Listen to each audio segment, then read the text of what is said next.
मेहमान नहीं है, मालिक आए। हाँ, उनकी कृपा है। देखिए, ईश्वर के 5 गुण होते हैं: सृष्टि, सृजन करना, स्थिति, उसको पालन करना, फिर संहार करना, सृष्टि, स्थिति, प्रलय, संहार, और अनुग्रह, अनुग्रह करना, और तिरोभाव, तिरोभाव माने छिप जाना। अब ये प्रकट हुए 1000 साल बाद, जो छिप गए थे हमारे ज्योतिर्लिंग, तो ये 5 भी अपने गुण को प्रदर्शन किए। ये तो सारे सृष्टि के मालिक हैं, सबका पालन तो कर ही रहे हैं भगवान शंकर, और अनुग्रह की कोई कमी नहीं, उनके अनुग्रह से तो सब कुछ चलता है। अब जो छिप गए थे, छिपे हुए थे, तिरोभाव हुआ, अब उनका प्रकट हुआ। तो ये भारत के लिए और सनातनियों के लिए बहुत अहम की बात है।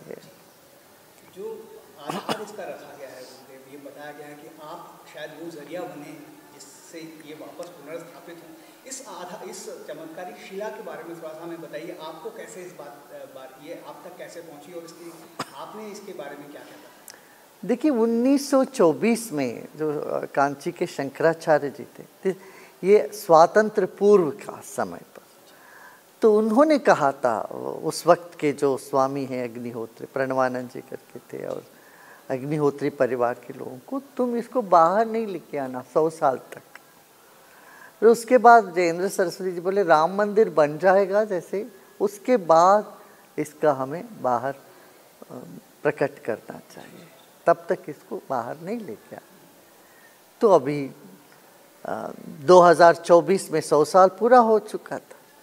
फिर उनको आदेश था कि इस तरह से बेंगलुरु में शिव जी के नाम से ही कोई है संत, उनके पास जाके देना है। तो वो अपने आप आए, उनकी इच्छा से आए यहाँ पर, और अनुग्रह करने आए। वैसे तो शिव कण कण में है, शिव सब जगह व्याप्त है, फिर भी स्थावर और जंगम 2 बोलते हैं यहाँ कर्नाटक में भी शिव जी को। जंगम माने जो चलता फिरता हर एक के दिल में निवास कर रहे हैं शंकर जी। दूसरा जो स्थायी रूप में, जो शंकर शिवलिंग के रूप में। अब भारत को एक सूत्र में हमारे 12 ज्योतिर्लिंग ने बांधा है। उत्तर में केदारनाथ और दक्षिण में रामनाथ, और बीच में सोमनाथ और विश्वनाथ, ओंकारेश्वर। इस तरह से जो 12 ज्योतिर्लिंग है, इसके अलावा दक्षिण भारत में पंचभूत क्षेत्र होते हैं, जैसे कांची हुई पृथ्वी स्थल, फिर तिरुवन्नामलई जहाँ पर अग्नि स्थल बोलते हैं, कालहस्ती में वायु क्षेत्र, चिदम्बरम में आकाश क्षेत्र। इस तरह से 5 भूतों का, एक तिरुवानेकावल करके वहाँ पर जलकंठेश्वर। तो ये पंचभूत क्षेत्र और 12 ज्योतिर्लिंग, ये शिव जी की जो, इसके अलावा है जो अमरनाथ। तो एक शिव की भक्ति जो है हमारे देश के जनता के रग रग में है, और शिवरात्रि से पहले प्रकट हुए, बहुत खुशी की, प्रसन्नता की बात है। पूरे देश को इससे लाभ होना है। आपने जब इस शिला को ग्रहण किया गुरुदेव, तो आपने उसके चमत्कार को भी दिखाया। हमने देखा वो वीडियो, जब आप खुद बहुत आश्चर्यचकित थे जब वो आप उसको छूने की कोशिश कर रहे हैं, और वो पत्थर हाँ घूमता है। ये एक बहुत बड़ी जिम्मेदारी आपने ली है, तो क्या इसका कुछ बैकग्राउंड वेरिफिकेशन भी आपने करवाया कि जो दावा किया जा रहा है कि ये सोमनाथ से आया है वो ठीक है? आप क्या उसको साइंटिफिक तरीके से भी उसको? हाँ, साइंटिफिक तरीके से इसका रिपोर्ट भी आया है। जो जेमोलॉजी इंस्टीट्यूट है, जो बहुत नामी इंस्टीट्यूट है चेन्नई में, उन लोगों ने कहा कि, और कई भूवैज्ञानिकों से भी इसका दिखाया था, सबने कहा ऐसी वस्तु किसी ने देखा ही नहीं है, क्योंकि इसका जो मैग्नेटिक फोर्स है वो बीच में है। अक्सर magnetic field north pole south pole होता है, इसमें ऐसा नहीं है, इसके बीचों बीच है। और दूसरा है, ये तो बेरियम है, इसमें 78% बेरियम है, और सिलिका है, आयरन सिर्फ 7% है। ये तो है संगमरमर जैसे दिखता है, मगर इसमें चुंबक शक्ति है। इसको देख के तो सब हैरान हो रहे हैं। और कई वैज्ञानिकों ने तो ये भी कहा ये इस पृथ्वी का नहीं है, किसी मीटेरियोइड से आया होगा कहीं दूर से, दूसरी जगह से, दूसरे प्लैनेट्स, दूसरे ग्रहों से। और इतिहास कहानी भी यही होती है। चंद्र ने, भगवान चंद्र ने इसको स्थापना करी शिव जी को, इसलिए सोमनाथ नाम भी पड़ा है। और ज्योतिर्लिंग का यही है कि इसकी जो प्रभा में, आभा में बैठ के आशीर्वाद लें और बैठ के अंतर्मुखी होए, अपने भीतर जो ज्योति है, आत्म ज्योति, उसका अनुभव करें। इसको आप कोरिलेट कैसे कर रहे हैं गुरुदेव? क्योंकि आपने ये कहा है कि जो ज्योतिर्लिंग वहाँ पर है सोमनाथ में, वो भी शायद उनमें इतनी मैग्नेटिक पावर थी कि वो स्थिर नहीं थे, वो तैरते थे। तो आपको लगता है ये उसी का हिस्सा है, इस वजह से ये हाँ बिल्कुल। इतिहास कहता है ना कि वो शिवलिंग भूस्पर्श नहीं कर रहा था, वो हवा में तैर रहे थे वो शिवलिंग। और इसमें जो चुंबक शक्ति उसका प्रमाण देता है। एक आज के जो आपके इंस्टीट्यूशन का नाम है आर्ट ऑफ लिविंग, अगर हम उसको सीधा लिटरल ट्रांसलेट करें तो जीने की कला। आज के परिप्रेक्ष्य अगर आप जीने की कला जो है वो कितनी ज़रूरी है, आपको ऐसा लगता है?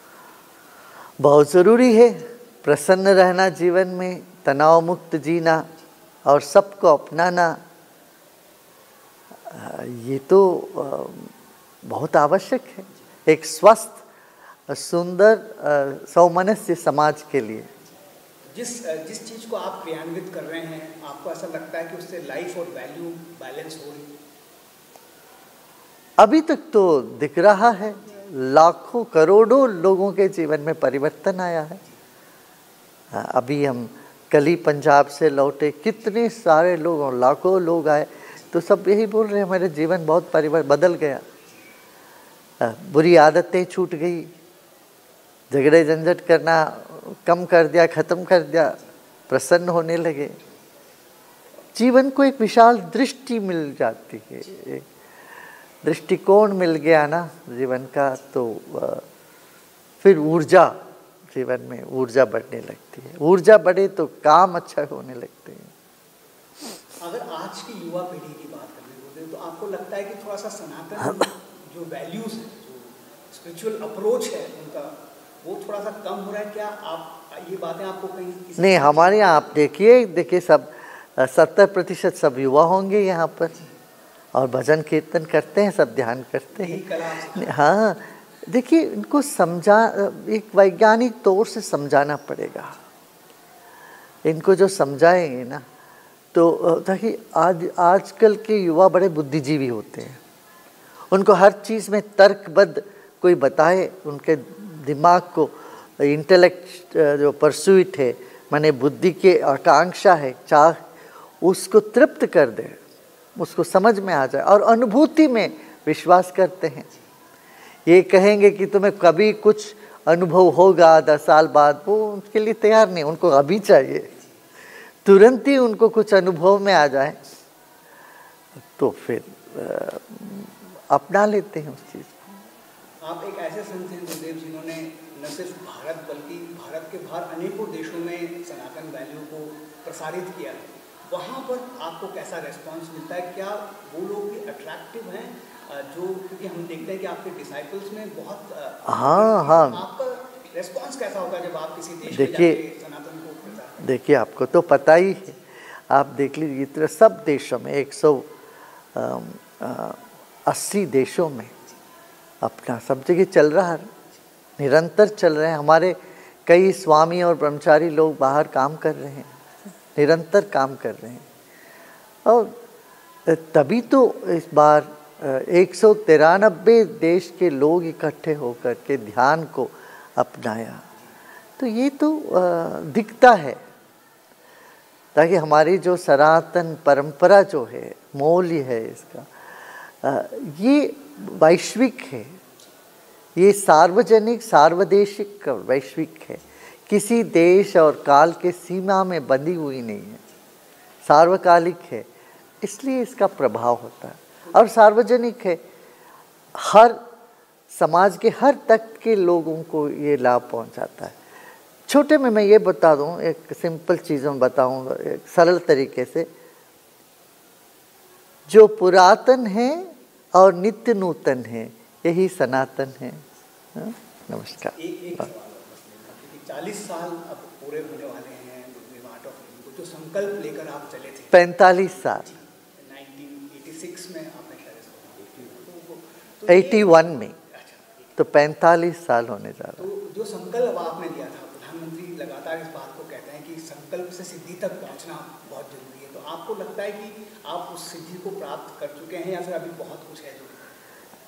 देखिए, हमें कुछ ना प्राप्त करने की दौड़ है, ना कुछ हासिल करना, कुछ लेना है। ईश्वर का संकल्प है, उससे चल रहा है सब।